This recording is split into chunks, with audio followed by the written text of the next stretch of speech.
Bonjour mon cher Aldo Stéron, je suis ravi de te recevoir sur la chaîne, ça faisait un petit moment, j'espère que tu vas bien.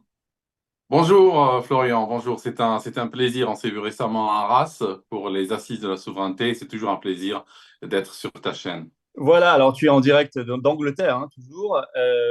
Ce que je voulais, puisque tu parles d'Arras, je voulais dire à nos téléspectateurs, c'est que toutes les vidéos des tables rondes sont sur la chaîne secondaire YouTube qui s'appelle Les Patriotes, notamment la tienne sur les libertés, qui a rencontré un très grand succès. Et je vous invite tous à aller voir ces vidéos, et puis au passage à vous abonner à cette chaîne secondaire, Les Patriotes. Et n'oubliez pas de vous abonner à cette chaîne-là aussi, hein. Et puis à celle au pluriel Aldostérone. N'oubliez pas tout ça. Alors, on va être un peu limite, hein, dans cette vidéo parce qu'on va parler de sujets. On va retomber sur nos pattes. On va parler aussi du nouveau gouvernement Barnier, de la campagne américaine avec Trump, tout ça. Mais on va commencer par un sujet que la presse française n'aime pas beaucoup. C'est le sujet. Alors, Didi, le rappeur américain qui s'appelait Puff Daddy, voilà. Son vrai nom, c'est Sean Combs, qui a été arrêté, qui est en prison actuellement. Et le procureur américain a dit c'est du même niveau de gravité que l'affaire Epstein. Alors, je voudrais qu'on parle un tout petit peu du sujet, du fond, même si on est sur YouTube, chacun nous excusera, mais il y a certains mots qu'on ne peut pas employer, hein, sinon la vidéo saute et ça n'a pas d'intérêt. Donc, chacun le comprendra. Je crois vous avez maintenant l'habitude de la censure sur YouTube. Mais on va aussi parler de ce silence très gêné sur ça et sur l'affaire Epstein, notamment dans la presse et dans les médias français, alors que c'est très français, hein, il y a beaucoup de non-français là-dedans. D'abord, est-ce que tu as été surpris par l'arrestation tonitruante de ce rappeur à succès américain? Non, j'ai pas été surpris. Tu sais, moi, je vis au Royaume-Uni et pratiquement, nous, si je regarde en termes de célébrité du showbiz, y compris d'ailleurs, j'inclus les journalistes là-dedans, on a à peu près un scandale de même nature, même si de moins d'envergure, pratiquement tous les 3 mois. Donc très Ah oui. régulièrement, ah oui, le dernier scandale, c'était un journaliste phare de la BBC qui a fait beaucoup de choses, hein, des choses que je ne peux pas décrire ici nécessairement, mais ça avait choqué le pays parce que lui avait été acquitté. Ah oui. Alors que toutes les preuves étaient là. Mais aujourd'hui, on a cet environnement du showbiz, tout ça. On sait que c'est un environnement qui cache toute forme de perversité, de criminel et tout ça. Et ces gens viennent nous donner des leçons de morale. C'est ça qui est extraordinaire. C'est-à-dire que c'est des gens qui viennent nous dire oui, Trump est méchant. Moi, si Trump passe, je quitte les États-Unis, tout ça. On en a les mêmes. On a les mêmes en France, on a les mêmes au Royaume-Uni. Mais ce sont des gens qui, à mon sens, ne peuvent pas monter sur ce piédestal moral et venir nous donner des leçons de vie, nous expliquer le bien, le mal, alors qu'eux-mêmes sont impliqués dans des horreurs sans nom. D'ailleurs, Puff Daddy est tombé, oui, mais je m'attends à ce que dans sa suite, il y ait énormément de noms très connus qui vont tomber aussi. Parce que, voilà, il ne travaillait pas seul. Ce qu'on voit, c'est que, ce qui semble te donner raison, il y a beaucoup de stars américaines en ce moment qui sont en train de supprimer l'historique de leur compte Twitter X. D'ailleurs, Musk, c'est une manière ironique, lui-même retweeté, puisqu'il avait écrit en 2022 que X, c'était un espace de discussion, mais en même temps une gigantesque scène de crime, c'est-à-dire qu'il laissait tous les indices et toutes les preuves, et il a retweeté ça avec trois petits points. Bon, il faisait évidemment référence à tout ça, et on a vu récemment des stars américaines en train de, ou pseudo-stars, hein, vraiment, se supprimer leur historique ou leur compte. Et Fox News a publié un article hier que je trouvais très intéressant parce que je n'ai pas trouvé le même dans la presse française, en disant qu'ils avaient contacté beaucoup de célébrités américaines, en disant qu'il y avait soit gêne, embarras, qui répondaient rien, ou silence total. Est-ce que tu as l'impression que là, avec cette affaire, il y a un gros coup de pied dans une fourmilière qui est en train d'être donné? Absolument, il y a un gros coup de pied, il y a des gens qui vont tomber de leur piédestal, forcément. Maintenant, connaissant comment le système américain fonctionne, hein, si on prend le dossier Epstein par exemple, on sait qu'Epstein est mort dans les circonstances troubles que nous connaissons, avec des gardiens qui dorment, des caméras de surveillance qui ne marchent pas. Mais finalement, la liste de ses clients, elle est connue, mais il n'y en a aucun qui a été poursuivi.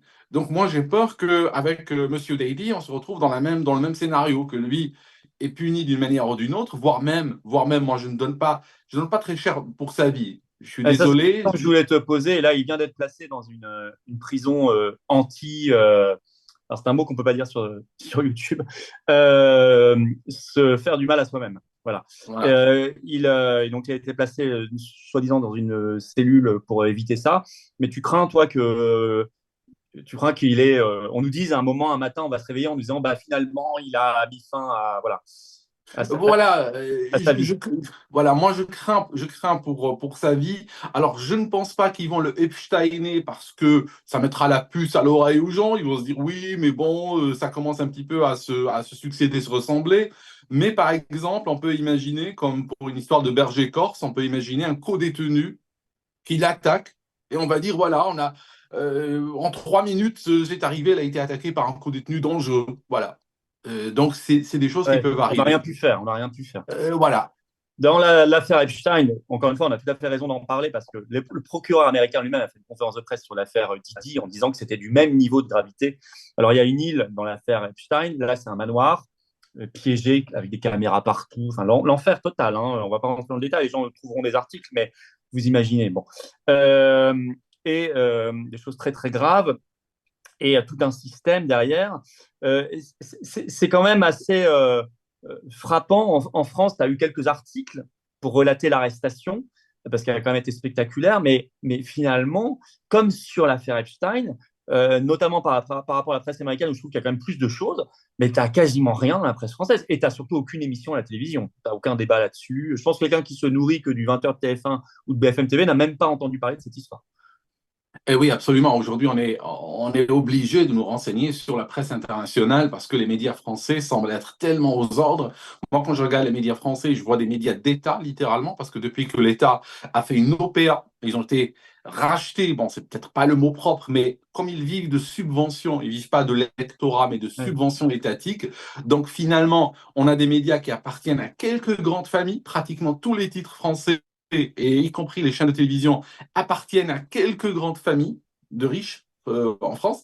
Et puis, forcément, bon, ils sont obligés d'éviter le sujet qui fâche. Et semble-t-il, ce sujet-là est un sujet qui est sensible en France. Je me demande pourquoi. Hyper sensible en France. On n'en parle pas du tout. Et oui, parce qu'aux États-Unis, on peut dire ce qu'on veut, mais leur Epstein, bon, il a été gaulé, leur Didi a été gaulé, mais les équivalents français, comme disent pas qu'il n'y en a pas, ils sont où? On voit pas ce genre de. On sait qu'il y a des victimes, on sait qu'il y a des choses. Hein, on a tous suivi, moi j'ai suivi l'histoire du gendarme Jambert, par exemple, mais ça s'arrête très vite. Ça s'arrête très vite, et puis voilà, la piste est froide, et puis les preuves disparaissent, les dossiers sont clôturés, et il n'y a personne qui tombe. Et c'est ça un peu qui est inquiétant. Je pense que le système français, c'est peut-être parce que la France est un pays un peu plus petit par rapport aux États-Unis, le système arrive encore à se préserver. Peut-être qu'il est plus petit, mais aussi plus cadenassé. C'est-à-dire que Oui, tu as, par exemple, dans la liste Epstein, tu as énormément de noms français. Tu avais un opérateur très important, je crois Bonnel s'appelait, c'est ça, qui lui aussi a été retrouvé Epsteiné dans sa, dans sa cellule. Euh, et en réalité, il y avait tout un appartement avenue Foch à Paris, d'Epstein et tout, mais en fait, on en a. Alors, donc, c'était peut-être le deuxième pays le plus central après les États-Unis dans cette affaire, et on en a en réalité pas du tout parlé. Est-ce qu'au Royaume-Uni, puisque tu y vis, la presse est quand même un peu plus libre et les médias un peu plus libres qu'en France? oui, parce que on a des médias qui ont tendance à être d'accord sur un certain nombre de sujets, hein, comme par exemple, si on parle de climat, on va tous les avoir chantés à la même note. Par contre, mis à part ça, on a des médias plus libres. Quand je regarde le matin, je regarde les journaux, j'ai cette tradition d'aller à mon tabac journaux chaque matin regarder. Et des fois, quand je trouve des journaux intéressants, je les ramène et je les montre dans mes vidéos. Je ne vois pas 12 fois le même titre. Hein. Ouais. Je reconnais tout de suite la presse de gauche, la presse de droite, les centristes, les variables. On a encore une presse privée qui est indépendante parce qu'elle est obligée de vivre. Parce que moi, j'arrive en tant que consommateur de presse, si j'achète pas leur papier, ils vont pas faire de l'argent. L'État ne leur donne pas d'argent. Et c'est ça Ouais. qui les oblige à venir à la rencontre du lecteur. C'est très important, ça. C'est vrai que pour parler un petit peu de ce sujet-là, on avait évoqué les problèmes récemment en France cet été de l'ARCOM qui a interdit C8. À partir de février, C8 ne sera plus sur la TNT, donc c'est fini pour C8. Hein. Voilà. En fait, il visait en fait, surtout TPMP, qui est une émission qui n'est pas parfaite, mais enfin, bon, il y a peut-être un peu plus de pluralisme et de liberté d'expression qu'ailleurs. C'est ça qui gênait, en fait, on l'a bien compris. Euh, et il y a tout un courant qui naît. Moi, je suis de ce courant. Je demande la suppression de l'ARCOM, en fait. Je pense qu'il faudrait simplement une loi sur l'audiovisuel qui définisse l'obligation de pluralisme, et puis les chaînes doivent la respecter. Puis si on n'est pas d'accord, on va devant la justice directement. Mais on n'a pas besoin, à mon sens, d'un ARCOM nommé par le président de la République, président de l'Assemblée nationale, président du Sénat, sous subvention publique, qui est une grosse administration, avec des gens qui veulent faire carrière, donc qui doivent être bien vus du pouvoir. Est-ce qu'au Royaume-Uni, il y a l'équivalent d'un ARCOM comme ça, ou ça ne marche pas comme ça? On a un équivalent de l'ARCOM. On peut le saisir, même des gens du public peuvent le saisir, mais en général, il va pas rentrer dans des questions politiques ou autres, mais ça peut être, par exemple, mettons, je l'ai saisi une fois personnellement avec beaucoup d'autres Britanniques. Par exemple, imaginons qu'on a une publicité woke qui est inappropriée, mettons pour des Mmh. enfants, et puis qui passe à une heure de grande écoute au milieu d'un contenu fait pour enfants. Bon, par exemple, des parents peuvent saisir cette autorité et ce qui va se passer, c'est qu'elle va les taper sur les droits de la chaîne en question et leur dire ça, c'est inacceptable.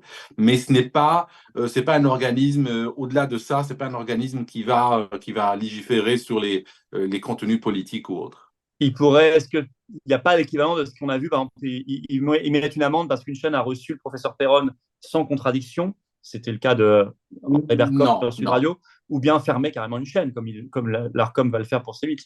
Ça n'existe pas, ça. Non, on n'a pas l'équivalent. On n'a pas l'équivalent. De toute manière, une chaîne ici, c'est un business, c'est une entreprise comme une autre. Bien sûr, elle communique et tout, avec un certain nombre de règles, mais on ne pourra pas avoir une autorité qui viendra juste comme ça dire, bon, vous, on vous ferme parce que vous recevez un tel et un tel sans. La dernière chaîne, la dernière année, hein, on a GB News, Oui. voilà, qui fait de la pluralité, parfois peut-être un peu trop, hein, parce que c'est une chaîne qui parfois veut montrer qu'ils ne sont pas dans le camp des méchants, hein. On connaît ce phénomène en France. On a des gens qui veulent Ils donnent tellement des montrer gages. qu'ils... Oui, voilà, ils commencent à donner des gages, mais parfois ils donnent tellement de gages qu'on se dit, mais vous êtes de quel camp, vous? Voilà. Et c'est une chaîne qui est proche de Farage, non? Oui, c'est CBC. une chaîne qui est proche de Farage, même si des fois il donne la voix aux anti-Farage et tout pour montrer qu'il y a un équilibre. Mais malheureusement, les Britanniques, ils avaient l'opportunité parce on a eu des législatives ici au Royaume-Uni anticipées en même temps qu'en France. Oui. D'ailleurs, à l'époque, j'avais ironisé en disant, j'ai l'impression on reçoit les ordres, hein, du même endroit, parce qu'il semblerait qu'on a un calendrier qui soit un peu trop aligné sur la France à mon goût, hein, genre, voilà. Mais les Britanniques ont raté l'occasion de voter pour Farage. Voilà, ils ont voté, ils étaient Enfin, dégoûtés des lui, conservateurs. personnellement il a été élu pour la première fois, Ouais, député national, mais son parti, qui a fait quand même 14% au niveau national, effectivement n'a pas le pouvoir. Bon, ça, on y avait voilà. plus de chance. Mais ils ont surtout élu, les Britanniques ont élu un dingue, enfin, Keir Euh, Starmer. on- oui, on a élu notre Justine Trudeau. C'est ça. On a l'équivalent. On a l'équivalent de ce qu'on a au Canada. Ben, il est ici. Et c'est un détraqué, hein. C'est vraiment un malade, le mec. Bon, il a plein de scandales derrière lui et tout, mais sa mesure phare dès qu'il est arrivé, c'est que il a retiré les subsides de chauffage à des millions de retraités britanniques qui ont des retraites extrêmement faibles, hein, du niveau victorien, n'est-ce pas? Et qui ne pourront pas se chauffer cet hiver. Alors qu'on a déjà, l'hiver passé, on a eu 4 ou 5 000 morts déjà de froid dans ce pays. Et ben cet hiver, on s'attend encore à un grand carnage. Bah, oui, Et faut bien financer l'Ukraine. eh ben oui, sa priorité, d'ailleurs, quand il est arrivé au pouvoir, la première semaine, il est parti à Washington et après en Ukraine. Donc voilà, il est parti renouveler son allégeance en disant, OK, les conservateurs sont partis, mais attention sur les dossiers prioritaires, ça signifie l'allégeance à l'OTAN, aux États-Unis, à l'Ukraine, tout ça. Nous, on est 100% alignés, hein, on n'a pas de problème avec ça. Et je pense que ça se passerait pareil en France si demain, je ne sais pas moi, si demain Macron devait partir, était remplacé par quelqu'un mettant le Rassemblement national ou autre, je suis sûr que tout de suite, les représentants iraient à Washington, iraient en Ukraine pour renouveler leur allégeance. C'est extrêmement important. Bah, surtout que nous, par rapport en plus au Royaume-Uni, on est dans l'Union européenne. Donc, on a une strate de soumission supplémentaire. Mais d'ailleurs, là-dessus, comment tu expliques qu'un peuple britannique qui, en 2016, a été capable de briser ses chaînes, finalement, malgré tout, vote en 2024 pour un type qui veut mettre les mêmes chaînes, mais alors au niveau national, c'est-à-dire que si demain les Britanniques veulent se débarrasser de Starmer et voter pour un vrai patriote anti-mondialiste, eux, ils peuvent le faire. C'est tout l'intérêt du Brexit. Contrairement à nous, où de toute façon, tu le disais, RN ou pas, tant qu'on reste dans l'Union européenne, ça ne changerait rien. Donc c'est l'intérêt du Brexit. Mais malgré tout, le même peuple a choisi quand même un bourreau. Comment ça se fait que le peuple choisit un bourreau? C'est la propagande? C'est quoi? C'est une mauvaise compréhension des gens? Il y a deux choses. Il y a deux choses. Il y a d'abord la propagande, effectivement, mais il y a encore autre chose. Il y a le désintérêt, de plus en plus, un désintérêt grandissant pour la politique au Royaume-Uni. Un petit peu comme en France. De sorte que, j'ai pas les chiffres exacts en tête, mais quand on regarde les partis qui sont au pouvoir, ne sont pas représentatifs du tout. On peut des fois avoir des partis qui ont réussi à obtenir 5%, 10% de l'électorat, alors qu'ils sont majoritaires au pouvoir. Ça n'a strictement aucun sens. Mais on est exactement là aujourd'hui avec le désintérêt. Les gens ne votent pas, il y a un dégoût de la politique, en fait.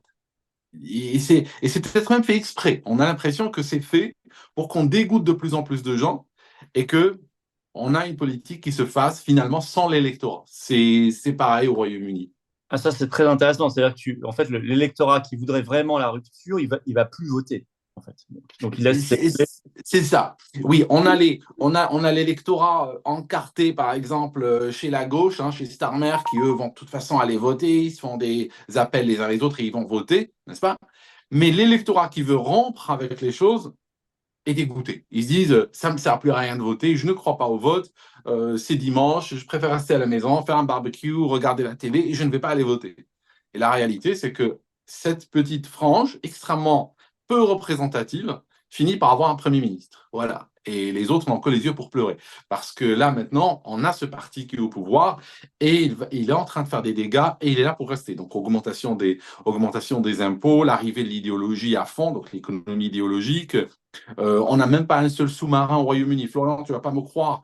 Alors que le Royaume-Uni dominait les mers du monde entier, je ne parle pas de dominer la Méditerranée ou la Manche, eh bien, on n'a pas un seul sous-marin d'attaque en service. Ils sont tous hackés. Celui qui est en panne, l'autre lui manque des pièces, on n'a pas de personnel, on n'a pas de budget, on n'a rien du tout. Mais quand même, on est très belliqueux, on est très agressif et on veut une guerre. Mais on va la mener avec quoi? On va la mener avec des gourdins, avec des pierres. On n'a pas de quoi mener cette guerre-là. Mais voilà, on est complètement aligné sur l'axe Washington. Et d'ailleurs, on aboie même plus, et c'est ça qui est le danger souvent, c'est que très souvent, ce qui m'inquiète, c'est que le laquais aboie beaucoup plus que 100 mètres. Hein, quand par exemple, on voit que l'Union européenne a autorisé que ces armes servent à frapper à l'intérieur de la Russie, ça, même les faucons Washington se disent bon, c'est peut-être un peu beaucoup pour nous. Nous, on ne va pas aller jusque-là. Hein. Mais si les Européens veulent le faire, Oui. oui, Non, mais ils ça, ramassent. Oui. non, mais ça, tu as raison, ça les arrange. C'est que le laquais fasse le sale boulot à leur place et prenne les risques à leur place, ça les arrange. Et donc, effectivement, mais ça, j'y reviendrai bientôt dans une vidéo, mais je crois que c'est clairement le rôle qui est donné à l'Union européenne aujourd'hui dans sa dinguerie, c'est de faire le sale boulot. Comme ça, les États-Unis, l'État profond américain, ne met pas les mains dans le cambouis, quoi. Euh, Justement, tu disais, est-ce que c'est pas fait exprès qu'ils cherchent à désespérer les gens pour les écarter finalement des débats, de la politique, que les gens tellement dégoûtés vivent leur petite vie dans leur coin et finalement laissent d'autres décider de leur vie, parce que finalement, ça a quand même un impact sur leur vie, ce qui se passe à leur place. Regarde en France, comment tu juges tout ce qu'on vit depuis cet été? Je crois que tu parles, toi, je t'ai vu sur les réseaux, tu parles de coup d'État avec l'affaire Barnier. Je crois que tu as raison, j'ai employé le même terme. Est-ce que finalement, rien ne va changer? Est-ce que c'est pas pour définitivement dégoûter les gens volontairement? Oui, oui. Si on se rappelle la sinistre époque de ce qu'on appelait la crise sanitaire, n'est-ce Ouais. pas, hein, il y a quelques années, eh bien, on se rappelle que on avait ici aussi une sorte de conseil de défense. Il y avait dedans énormément de psychologues spécialisés dans le comportement. Donc, effectivement, on a manipulé à l'époque les foules pour essayer d'obtenir ou guider un comportement. Donc, ces gens-là, aujourd'hui, sont toujours dans les rouages du pouvoir, influencent toujours les pouvoirs, et je suis sûr qu'on vient leur poser la question, comment faire en sorte pour que les gens qui sont motivés, les gens qui sont informés, soient tellement dégoûtés de la politique qu'ils ne comptent plus électoralement. Parce qu'effectivement, c'est une chose d'avoir des gens qui sont fâchés, mais si on arrive à les dégoûter à tel point qu'ils ne viennent pas dans les urnes, à ce moment-là, on est tranquille. Ils peuvent être dégoûtés, ils peuvent crier entre eux, ils peuvent rester sur Twitter si ça leur chante, mais du moment qu'ils ne votent pas, nous, on est tranquille. Et je pense que c'est vers ça qu'on est en train d'aller avec ce qui s'est passé en France. C'est un coup d'État, mais absolument inimaginable. Ouais, comment tu Genre, juges ce qui se passe là? ben, le 30 juin, hein, le premier tour des élections, c'était il y a 85 jours. Je veux dire, là, on est en train d'aller vers 3 mois plus. Et on est toujours en train de. On n'a pas tenu compte déjà du résultat des élections. Et puis, on joue peut-être sur la mémoire courte des gens. Mhm. C'est-à-dire que je suis sûr qu'en France, si on fait un radio-trottoir aujourd'hui, il y a beaucoup de gens qui ne se rappellent même plus qu'il y a eu des élections Mhm. législatives en 2024, qui ne se rappellent même pas qui a voté pour qui a gagné.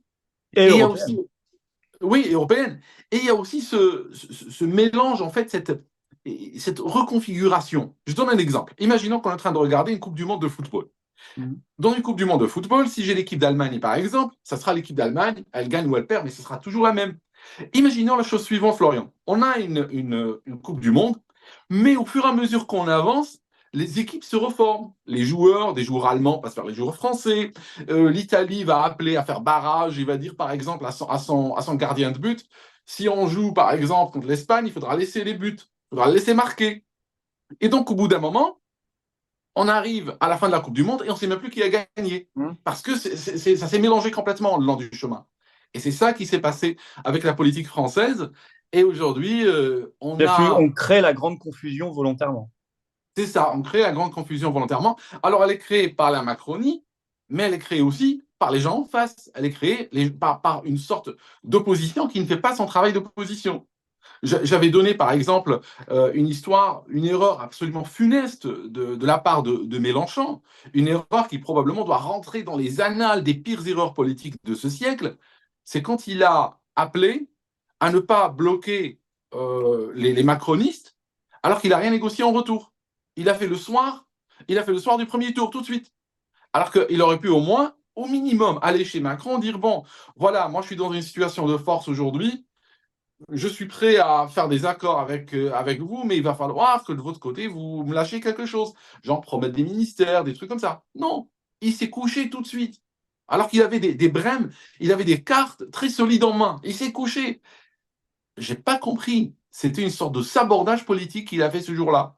Et bon, ben voilà, aujourd'hui, cette fausse opposition qui allait d'ailleurs au dîner de com avec Macron, hein, il les a analysés, il les a vus de près, tout ça.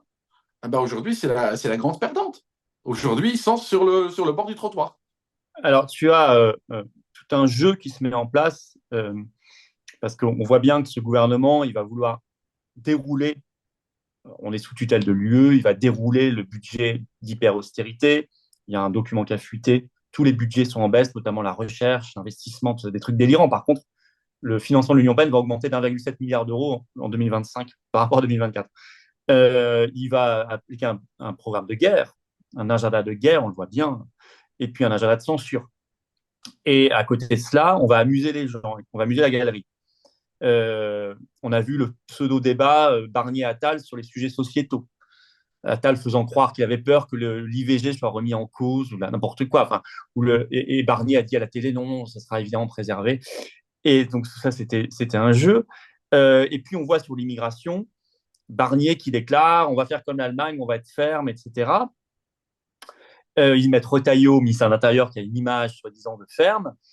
Et ce qui permet au RN, ce matin, France Info, au moment où j'enregistre, a confirmé, le RN ne votera pas la première motion de censure. Et France Info ajoute même que ce gouvernement va durer. Parce que le gouvernement a dit qu'il allait être dur sur l'immigration, il allait faire comme l'Allemagne. Je rappelle qu'on ne peut pas être dur contre l'immigration si on reste dans Schengen, l'Union européenne et la CEDH. Hein, c'est impossible. Et d'ailleurs, tu m'avais donné une info très intéressante sur l'Allemagne, parce que les gens se disent, mais l'Allemagne, ça y est, l'Allemagne a fermé ses frontières, c'est extraordinaire. D'abord, l'Allemagne ne fait que ce qu'a fait Hollande après le Bataclan. C'est-à-dire, il utilise la clause Schengen des 6 mois où on peut un peu aléatoirement, de temps en temps et pas de manière permanente, contrôler ses frontières nationales. Et ceux qui vont en Allemagne en ce moment se rendent compte que c'est assez pipeau, comme ça l'était en France à l'époque. Et ça durera que 6 mois. Et surtout, tu m'as donné une info, l'Allemagne, à côté de ça, et ça on n'en parle pas, fait venir énormément d'immigration là. Eh ben oui, c'est du pipeau tout ça. C'est-à-dire, c'est un symbole. L'Allemagne, ils ont l'AfD qui a fait une très belle percée. Oui. Donc, ils se disent, qu'est-ce qu'on fait? L'establishment est obligé de lâcher des cartes. Ils n'ont pas le choix. Ils vont lâcher du lest. Donc, Ils prennent ce qu'a fait Hollande exactement, donc ils vont dire, OK, on va suspendre les accords de Schengen pendant 6 mois. Oui, mais ça ne veut rien dire. D'ailleurs, il y a des contrôles aléatoires à la frontière, mais j'ai plein de gens qui habitent à la frontière, des frontaliers avec l'Allemagne, qui me disent, mais Aldo, les contrôles aléatoires, l'année dernière, on les avait. Je vais Pareil, dire, on il me n'y a dit la rien même qui change. chose. Ouais. Oui, il n'y a rien qui change. Ils me disent de temps en temps, je tombe dessus, je tombe sur la police des frontières allemandes, je leur montre mes papiers, je les laisse passer, c'est tout. Donc il n'y a rien qui va changer. Par contre, ce qu'ils ont fait, ils ont profité du fait que de dire on va bloquer l'immigration illégale, mais en même temps, on va ramener l'immigration légale. Ils viennent de signer un accord pour ramener 250 000 Kenyans. C'est un accord qu'ils ont signé déjà avec le gouvernement, avec l'État du Kenya, pour importer 250 000 Kenyans. Je rappelle, dans une Allemagne qui est en train de souffrir des conséquences très fortes de ce qui se passe, le Nord Stream, hein, l'énergie pas chère de Russie qui ne vient pas. Ils sont obligés d'acheter aujourd'hui du gaz liquéfié qui traverse l'Atlantique. Hein. Il vient des États-Unis, hein, donc il l'achètent à un très grand prix. Et ils ont sabordé leur nucléaire, il faut le savoir. Hein, ils l'ont fait pour des raisons idéologiques aussi. Donc maintenant, l'Allemagne est un pays qu'on peut battre un jour sans vent. Hein. Il y a pas de vent, leur lampe, hein, la lumière vient et part en fonction du vent. Voilà où on est l'Allemagne. Volkswagen va fermer une usine pour la première fois depuis son histoire, depuis sa création. Donc, il y a réellement des indicateurs très, très inquiétants pour l'économie allemande aujourd'hui. Et ils veulent ramener 250 000 Kenyans. La question, c'est où est-ce qu'ils vont les faire travailler? Qu'est-ce qu'ils vont faire avec? À moins que le plan, peut-être, c'est de licencier, faire des plans sociaux sur des Allemands qui coûtent cher et probablement avoir des remplaçants qui vont baisser sur les salaires, qui vont peser sur les salaires à la baisse, comme c'est fait en France, comme c'est fait dans d'autres endroits en Europe depuis des décennies maintenant. C'est très intéressant cette histoire du Kenya parce que j'invite tout le monde, par exemple, à aller voir un article de TV5 Monde le 15 septembre, hein, là, ça a été signé là. Ça, personne n'en parle, j'allais dire Bruno Le Maire. Michel Barnier n'en a pas parlé aux 20h de France 2 quand il a dit on va faire comme l'Allemagne. Alors, c'est peut-être ça qu'il va faire, en fait. Effectivement, ils vont faire venir 250 000 travailleurs kenyans d'un pays qui a un taux de natalité aujourd'hui de 3,34 enfants par femme, c'est-à-dire à peu près 4 fois plus que l'Allemagne. Euh, donc, parce qu'à côté de ça, l'Union européenne oblige, je le rappelle, et la CEDH aussi, au regroupement familial. C'est obligatoire, c'est une directive européenne et c'est un jugement de la CEDH. Vous ne pouvez même pas le modérer, il doit être complet. Donc, avec tout le monde, toute la grande famille élargie. Donc, les Kenyans, on imagine qu'ils ont des grandes familles. Donc, ça va faire venir, en fait, ce n'est pas 250 000, c'est 1 million. Oui, je pense de manière réaliste, ou même un chiffre, je dirais que 1 million est un chiffre conservateur, hein, un chiffre réaliste. On va regarder, donc ils vont ramener des gens. Hein, imaginons juste, ils ramènent un Kenyan qui vient conduire des bus, par exemple. Eh bien, ce Kenyan, une fois qu'il arrive en Allemagne, il a le droit, on ne peut pas le séparer de sa famille, c'est contraire à ses droits humains. La CEDH est très claire là-dessus. Donc, il a le droit de ramener son épouse et ramener ses enfants. Donc, si par exemple, il a une épouse et 2 ou 3 enfants, il va les ramener avec. Donc, 250 000, ça, c'est vraiment les permis de travail donnés à l'origine, on va dire aux migrants originaux. Mais par la suite, ceux-là ont le droit de ramener leur famille, de sorte que les 250 000 vont monter. Grosso modo, je pense qu'1 million est un chiffre intéressant pour parler. C'est ça. Plus si à la maison loger une grand-mère, etc. Évidemment, ou un cousin, machin, ils ont le droit de venir aussi.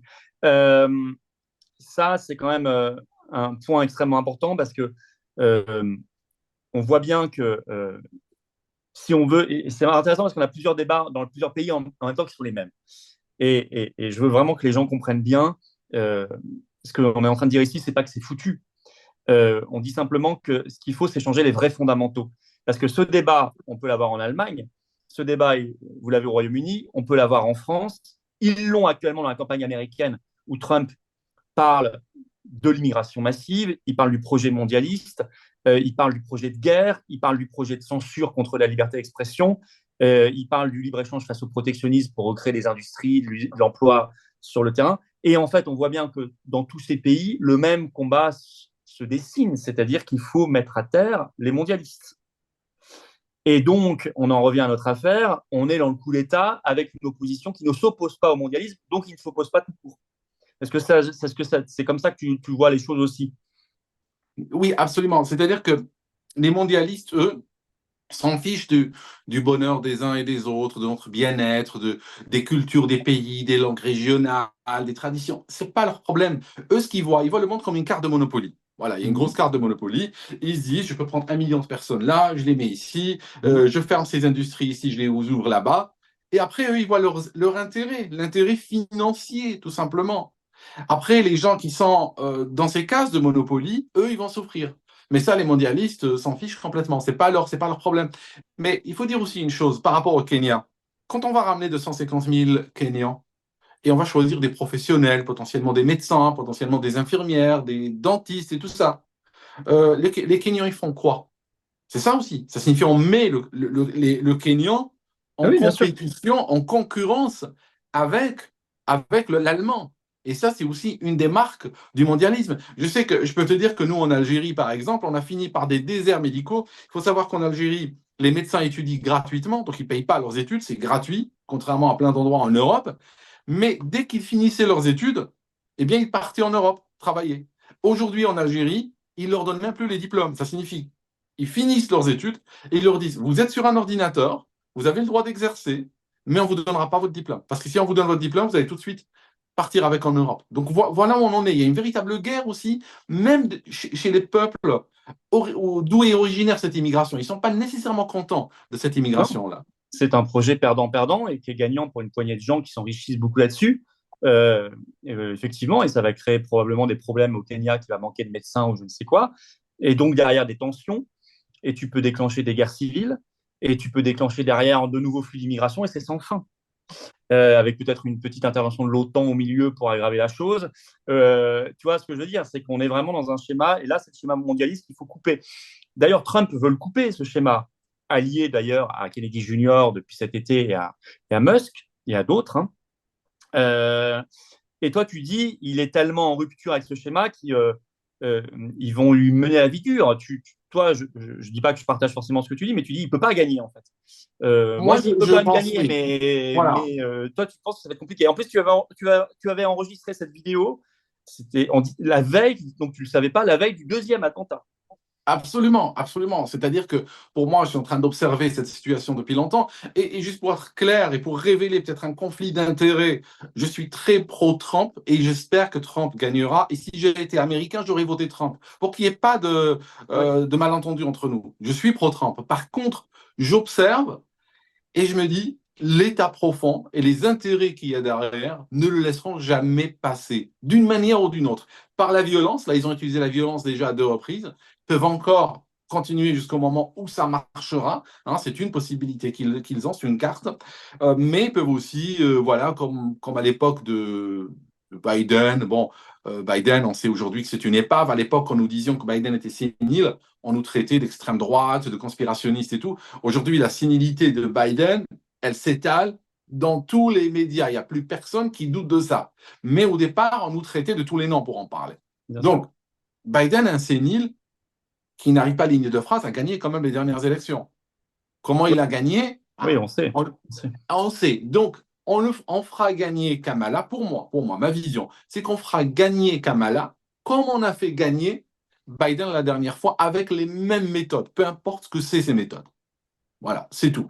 Et après, on dira, Trump pourra toujours dire oui, ça n'a pas été régulier, on a fait ceci, on a fait cela, je vais en justice, Ouais. mais bon, voilà. Mais est-ce que ça veut dire que tu pousses presque, malgré toi, les gens finalement à se désintéresser de leur sort si tu leur vends que tout est déjà joué? Tu vois ce que je veux dire, Aldo?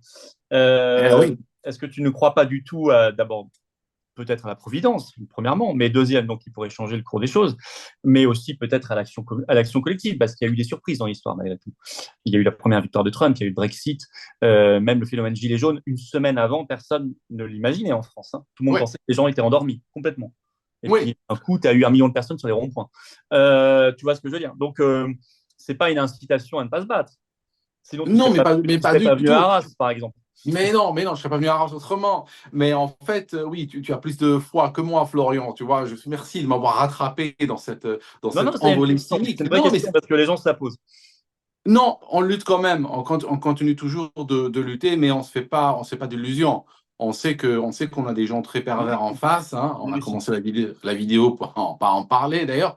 Donc, on sait on a un système qui nous fera pas de cadeau. Donc, on continue à lutter parce qu'on le doit aussi à nos enfants, on le doit aussi aux générations futures. On ne peut pas leur laisser un monde aussi pourri que ça, parce qu'il faut savoir une chose. Nous, on a connu les deux, hein. Par exemple, moi, j'ai connu le monde avant le wokisme. J'ai connu le monde bah, c'est pas avant. vieux, hein, c'est pas très vieux non Oui, plus. c'est pas vieux, je veux dire, même pas besoin d'avoir 80 ans pour l'avoir connu. Je veux dire, j'ai connu ce monde-là. Mais les gamins aujourd'hui qui sont en train de grandir ne connaîtront pas un monde autre.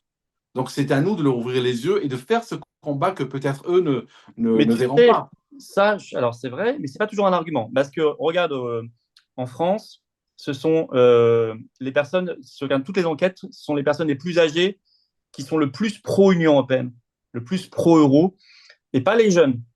Alors tu me dirais, les jeunes n'ont pas connu le franc, n'ont pas connu la France indépendante et tout, alors que les personnes de plus de 65-70 ans, oui. Et pourtant, tu as une soif d'indépendance qui est plus forte chez les jeunes. Alors, attention, quand je dis ça, je ne veux pas de commentaires en disant je suis une personne âgée et je suis pourtant un résistant. Je sais bien, il y en a plein.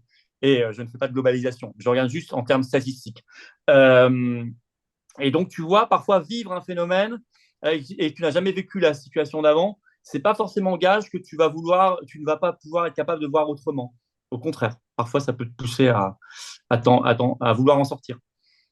D'accord, ben, parce que nous, au Royaume-Uni, on a eu avec le Brexit, par C'est exemple, le l'inverse. contraire, Oui, c'est l'inverse. l'inverse.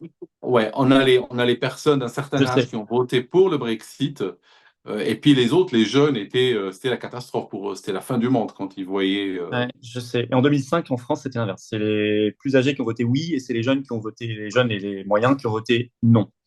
Et je sais que c'était l'inverse au Royaume-Uni, mais on peut l'expliquer par, à mon avis, par des raisons historiques. Le rapport, notamment à la Seconde Guerre mondiale, n'est pas du tout le même. Donc, euh, enfin bref, on va pas rentrer là-dedans. Mais en tout cas, voilà, on peut quand même constater que des gens qui n'ont jamais vécu autre chose, des générations entières, malgré tout, peuvent se battre. Et moi, je suis persuadé qu'elles peuvent.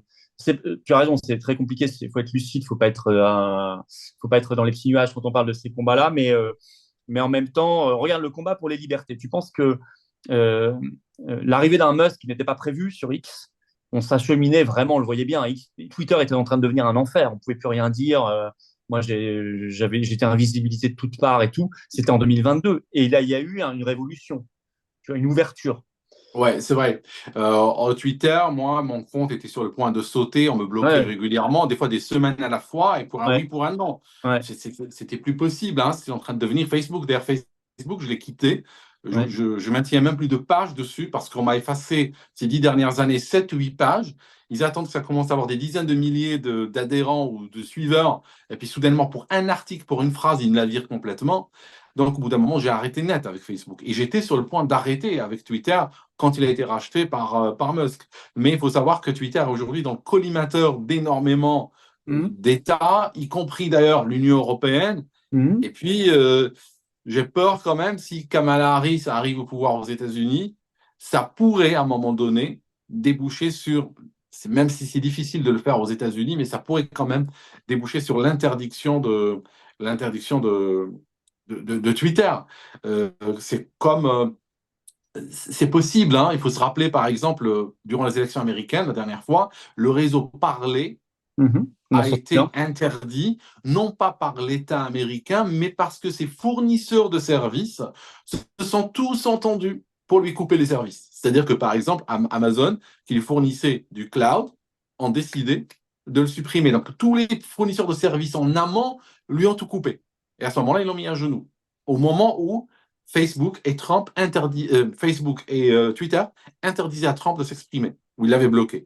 Donc, on a vu à l'époque un coup d'État de la part du privé. Des entreprises privées ont fait un coup d'État aux politiques. Et Oui, c'est ça, pour c'est ça qu'il y intéressant. a ça. Que tu expliquais d'ailleurs à la table ronde sur les libertés, tu disais, il contourne comme ça le premier amendement qui interdit à l'administration de faire de la censure, il le contourne par des acteurs privés. Ce qu'a avoué Oui, d'ailleurs Zuckerberg récemment, hein, sur le Covid et sur l'affaire Hunter Biden. Trump a dit qu'il ferait une loi qui punit les censeurs publics et privés. Qu'est-ce que tu penses de ça?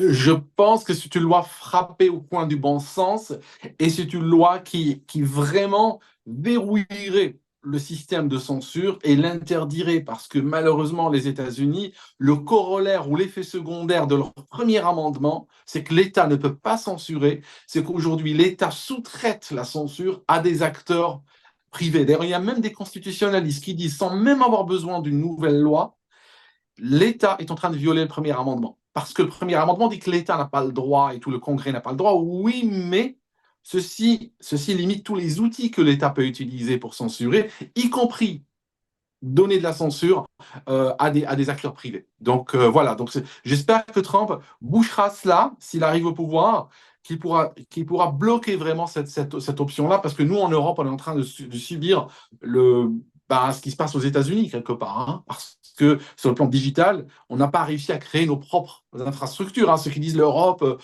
oui, c'est le développement, l'indépendance, machin. Non, c'est pas vrai.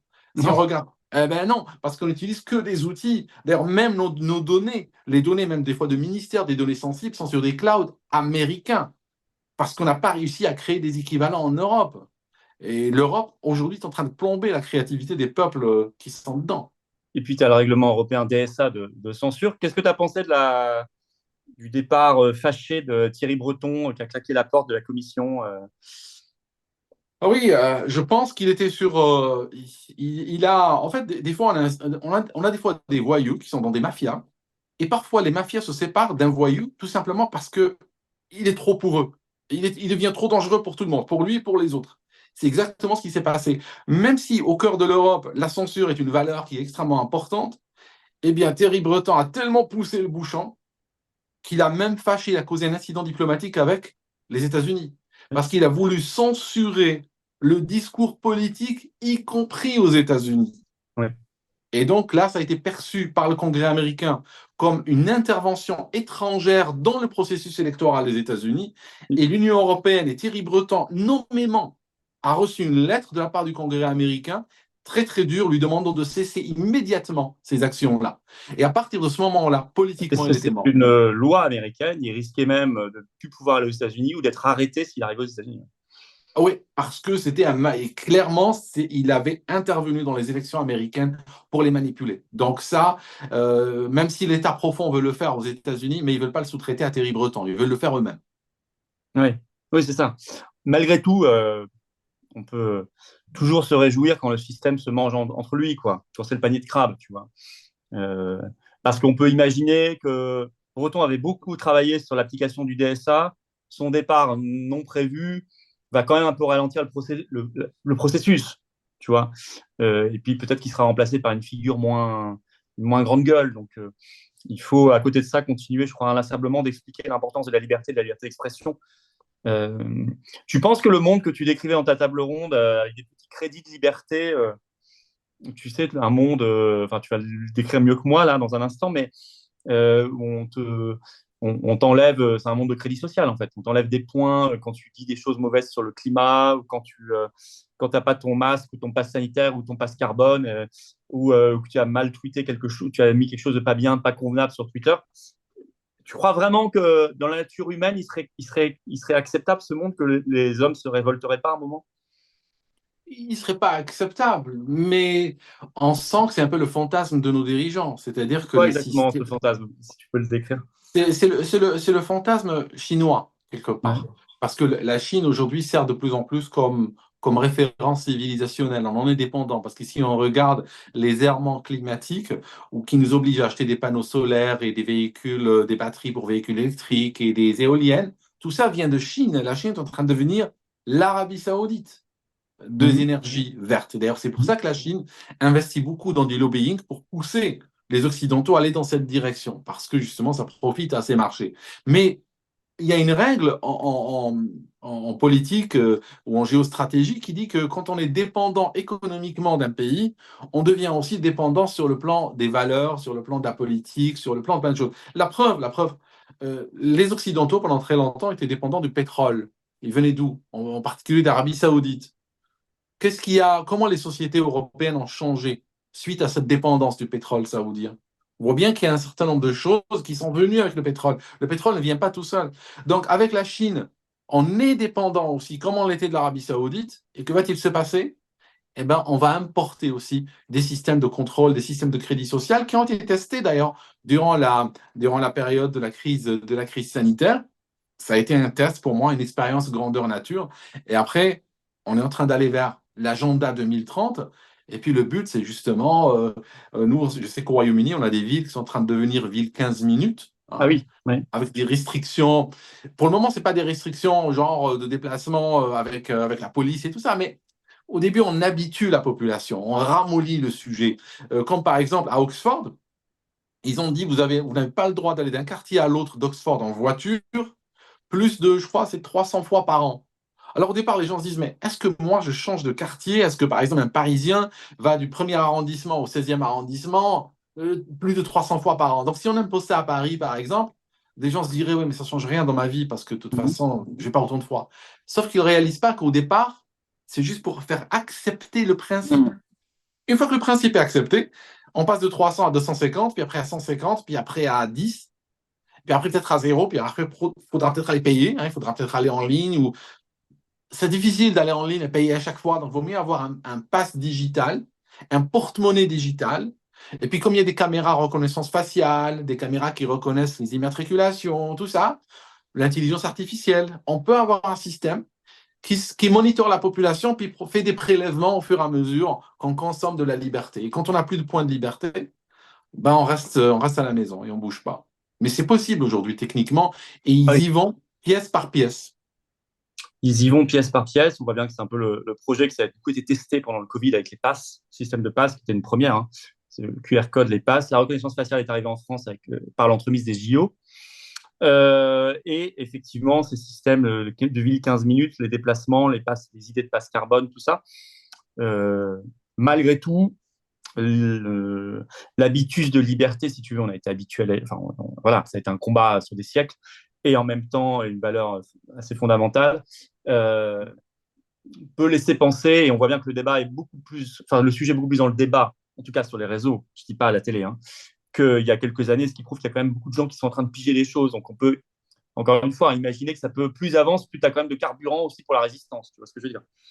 Et oui, absolument. En même temps qu'il crée les crises, il crée aussi, sans le réaliser, les gens qui vont lutter contre eux, hein.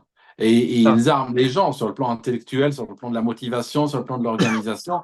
Moi, je sais que, par exemple, quand j'ai vu ce qui s'est passé durant la période de la crise sanitaire, c'est vrai qu'ils ont poussé le bouchon, mais en même temps, ils ont réveillé beaucoup de monde, hein. ouais, C'est ça aussi, hein. C'est, ça ça, ne rate jamais, hein. On veut, hein, plus on devient extrémiste dans ces restrictions de liberté et tout, plus on va atteindre la cote d'alerte pour certaines personnes qui ouvrent les yeux, qui commencent à s'informer, à se renseigner, et disent c'est pas possible, je ne veux pas vivre dans ce genre de monde. tu as un exemple très récent et très intéressant. L'ONU a fait adopter, on n'a pas du tout parlé en France, hein, il y a quelques jours, le pacte pour le futur, qui, dans sa première version, donnait des pouvoirs de déclencher par le secrétaire général de l'ONU, il pouvait déclencher une urgence internationale en tout domaine, guerre, climat, sanitaire, épidémie, tout ce que tu veux. Et en fait, il y a eu une résistance très forte de Trumpistes aux États-Unis et de certains pays, et y compris la Russie, à un moment à protester, etc. Mais alors, zéro débat en France. Hein. Tu dis tout ça rétrospectivement parce qu'en temps réel, tu n'en as pas du tout entendu parler. Et finalement, ils ont dû retirer de ce texte ce point-là, extrêmement problématique. Et ce qui a été adopté finalement, c'est un peu de la soupe. Bon, je pense que c'est pas très grave. Il n'y a pas le point problématique qui a été adopté, tu vois. Et ça, parce que ça fait des années qu'on a maturé le débat sur Ouais.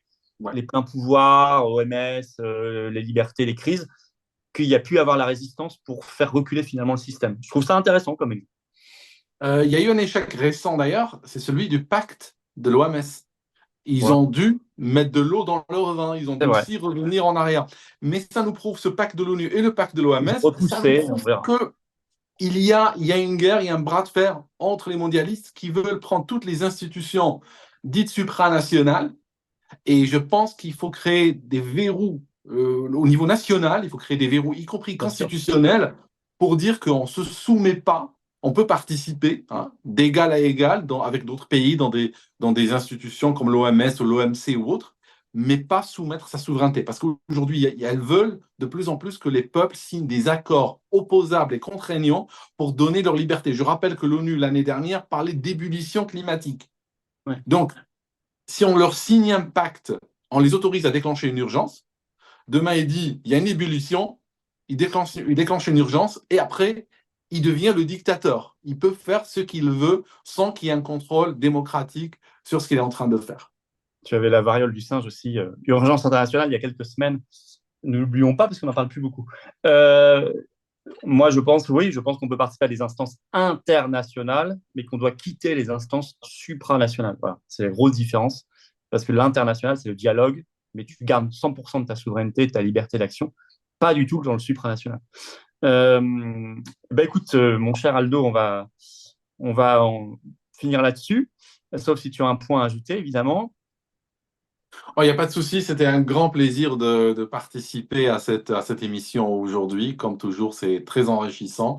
Et j'irai lire les commentaires et je répondrai aux commentaires tout à l'heure quand elle passera en ligne. Mettez les commentaires et puis abonnez-vous à toutes les chaînes YouTube de Aldostérone. N'hésitez pas et à tous ces réseaux sociaux d'ailleurs et puis à relayer tout ça. Et merci mon cher Aldo, à bientôt. Merci, à bientôt Florian. Voilà, c'est toujours un plaisir de recevoir Aldostérone, qui était d'ailleurs aux Assises de la souveraineté d'Arras. Allez voir nos vidéos sur la chaîne Les Patriotes, notamment sa table ronde sur les libertés avec Maître Guyon et Philippe Erlin. Et puis, vous voyez, on parle aussi de liberté du gouvernement Barnier, de Trump, du Brexit, du Frexit, de ces sujets-là. Et puis, les sujets, l'affaire Didi, l'affaire Epstein, c'est incroyable qu'on n'en parle pas en France. Enfin, les patriotes, eux, mettre les pieds dans le plat là-dessus. Nous avons organisé des séances de cinéma aussi partout en France pour Sound of Freedom, le film qui était très décrié, alors, c'est formidable et qui aborde des questions essentielles. Je crois qu'il faut pas se taire sur tout ça, il faut se battre, il faut alerter tout le monde et exiger une vraie liberté d'expression, une vraie liberté d'information. Voilà. Merci de partager cette vidéo si vous êtes d'accord. Et pour cela, de vous abonner ou réabonner à cette chaîne YouTube par un petit clic gratuit sur s'abonner en dessous. Vous aidez la chaîne, vous aidez les vidéos si vous êtes abonné. Pour vous, c'est juste un clic. Ou réabonnez-vous si YouTube vous a désabonné. Ça, c'est à vous de vérifier, ça arrive. Hein. Et plus vous êtes abonné, plus les vidéos vont toucher des gens qui vont nous découvrir. Merci beaucoup à vous. N'oubliez pas, samedi 5 octobre, première université d'éducation populaire. Je suis à Marly en Moselle. C'est entrée gratuite pour tous. Table ronde, quelle politique étrangère et de défense pour une France libre. J'y participerai aussi avec des spécialistes, puis discours plus général, puis discussion sur tous les sujets avec vous. Il y a les cahiers de projet qui vous sont ouverts, vous participez. Inscription sous la vidéo en description dès maintenant. Ne tardez pas, samedi 5 octobre, 15h, Marly, entrée gratuite pour tous. Inscrivez-vous, s'il vous plaît, dès maintenant pour nous aider à organiser. Je vous attends, patriotes. Si vous êtes d'accord avec les combats qu'on a portés dans cette vidéo, il faut venir maintenant. Il faut adhérer ou faire un don au mouvement pour nous aider à faire plus d'actions. Parce que nous sommes un mouvement qui n'a pas un centime d'aide publique de l'État ni des banques, rien. On est indépendant, anti-oligarchique, anti-mondialiste, patriote, amoureux de la liberté, de la paix, de la France, de l'indépendance, de la souveraineté, de l'humanité. Il faut venir maintenant. Si vous êtes d'accord avec ces valeurs, je vous attends. Peut-être en tout début de semaine, c'est le moment de venir, de s'engager pour nous et nos enfants. Vous pouvez adhérer dès maintenant par le premier lien sous la vidéo en description. Ce lien est également commenté, épinglé, une petite fiche sur l'écran maintenant. Et dans quelques secondes, un lien sur l'écran, vous choisissez. Faire un don au mouvement dès maintenant pour nous permettre de faire plus d'actions, sinon on ne peut pas. C'est le deuxième lien sous la vidéo en description. Les liens sont par ailleurs sur les-patriotes.fr, notre site. Et tout est défiscalisé aux 2/3 de vos impôts. Adhérer ou faire un don au mouvement, ça fait baisser concrètement vos impôts. Profitez-en. Bravo aux donateurs, aux réadhérents. Bienvenue aux nouveaux adhérents patriotes. Et vive la France.